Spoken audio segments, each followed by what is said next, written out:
Se oli ihan kamalaa. Mä joudun vaan hinnoittelemaan sukkia koko viikon. No mullahan ei riittänyt edes hommaa lainkaan, että mä sitten klemmareita erottelin toisistaan päivät pitkät. Voi ei.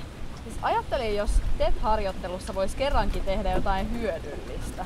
Joo, ja oikeasti vaikuttaa asioihin siellä työpaikan sisällä. Niin, ja ehkä vaikuttaa myös sen työpaikan kautta yhteiskuntaan. Mua huolestuttaa ilmastonmuutos tosi paljon ja mä haluaisin, että mun tuleva työpaikka huomioisi sen jotenkin. Rakkaat ystävät, Aurinkokuninkaan pelikirja osa 1. Tässä on meidän kuuluisa peruspeli. Täällä on nämä lahjakkaat nuoret, täällä on tää perustet ja täällä on meidän sitten tulevaisuuden työpaikat. Tää homma ei yksinkertaisesti toimi. Nämä nuoret ei hiffaa, ne ei erota henkaria pesukoneesta. Homma on ihan tukossa. Mitä tapahtuu? Tuleekin apuun ilmastotet. Hetkinen.